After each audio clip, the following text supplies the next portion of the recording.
Tantangan terberat dihadapi sekolah swasta di masa pandemi COVID-19 ini, terutama di Kabupaten Badung. Terlebih lagi pengambil alihan kewenangan pengelolaan SMA-SMK dari kabupaten kota ke provinsi pada tahun 2017 lalu semakin memberatkan SMA-SMK swasta di Kabupaten Badung.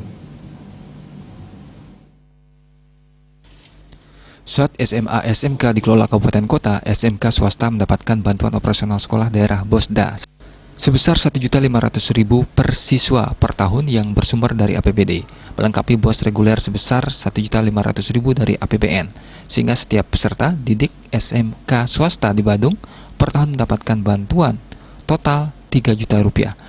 Sedangkan untuk SMA, jika di total mendapatkan Rp2 juta karena pertimbangan tidak memerlukan biaya praktik seperti di SMK. Praktisi pendidikan Made Gede Putra Wijaya berharap pemerintah Provinsi Bali mampu memberikan BOSDA meskipun jumlahnya tidak sama ketika SMA-SMK berada di bawah pemerintah kabupaten kota.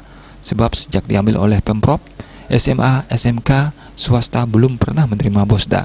Mengenai jumlah, Putra Wijaya berharap minimal 1 juta agar SMK swasta lebih berdaya menanggung beban operasional.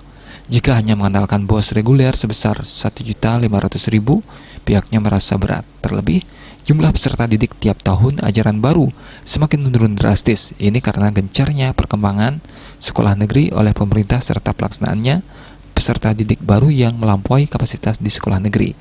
Dengan pemberian BOSDA, setidaknya mampu mengikis rasa ketidakadilan dan dikotomi antara sekolah negeri dan swasta.